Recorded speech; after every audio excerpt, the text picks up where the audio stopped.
ঘরোয়া লীগ তো দূর, দেশের ক্রিকেটেই এমন উপলক্ষ এসেছে খুবই কম। তৃতীয় বিভাগ লীগ বাছাই পর্বের এমন জমকালো আয়োজনে এবার রীতিমতো চমকে দিয়েছে ক্রিকেট বোর্ড। শনিবার মিরপুরের মূল মাঠে ছিল এই অনুষ্ঠান। প্রতিটা দলের প্রতিনিধি ক্রিকেটারদের শপথ পড়ান জাতীয় দলের অধিনায়ক নাজমুল হোসেন শান্ত। আমি দৃপ্ত কণ্ঠে শপথ করছি যে 2017 সালের পর প্রথমবার হচ্ছে তৃতীয় বিভাগ লীগের বাছাই পর্ব।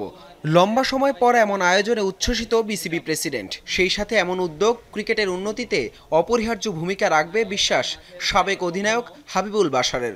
ডেফিনেটলি আপনি জানেন এর একদম র ট্যালেন্ট, এদের কিন্তু অনেক করতে হবে আর কি, নারিশ করতে হবে বা একটা সিস্টেমে নিতে হবে। তো তবে র ট্যালেন্ট বের করার জন্য এই ধরনের টুর্নামেন্ট খুব গুরুত্বপূর্ণ। 1200 ক্রিকেটের অংশ থেকে যদি 1000 ক্রিকেটার পাওয়া যায় খুব ভালো, but I be very happy যদি এক সিজন থেকে যদি 20টা, যেটা আমাদের বোর্ড প্রেসিডেন্ট বলছেন, যদি 20টা 30টা প্লেয়ারও পাই এক সিজন থেকে, সেটা অনেক কিছু বাংলাদেশ ক্রিকেটের জন্য। তৃতীয় বিভাগ বাছাইয়ে এন্ট্রি ফি 5 লাখ টাকা করার মাধ্যমে বন্ধ করে দেওয়া হয় অনেক ক্লাবের অংশগ্রহণ। সে সময় এ নিয়ে প্রশ্ন তুলেছিল যমুনা টেলিভিশন। একাধিক প্রতিবেদনও প্রকাশ করা হয়। ফারুক আহমেদ সভাপতি হওয়ার পরই আবারও বিষয়টি সামনে আনে যমুনা টিভি। এ ব্যাপারে বিবেচনার কথাও দিয়েছিলেন ফারুক আহমেদ। পরবর্তীতে সেটি কমিয়ে আনা হয় 1 লাখ টাকায়।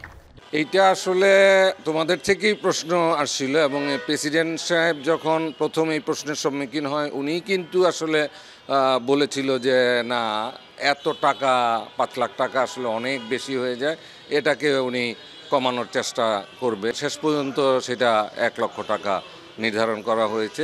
10 মার্চ থেকে শুরু হবে তৃতীয় বিভাগ লীগের বাছাই পর্ব। 60 দলের অংশগ্রহণে 12 গ্রুপে ভাগ হয়ে খেলবে প্রায় 1200 ক্রিকেটার। হাসান আল মারুফ, যমুনা স্পোর্টস, ঢাকা।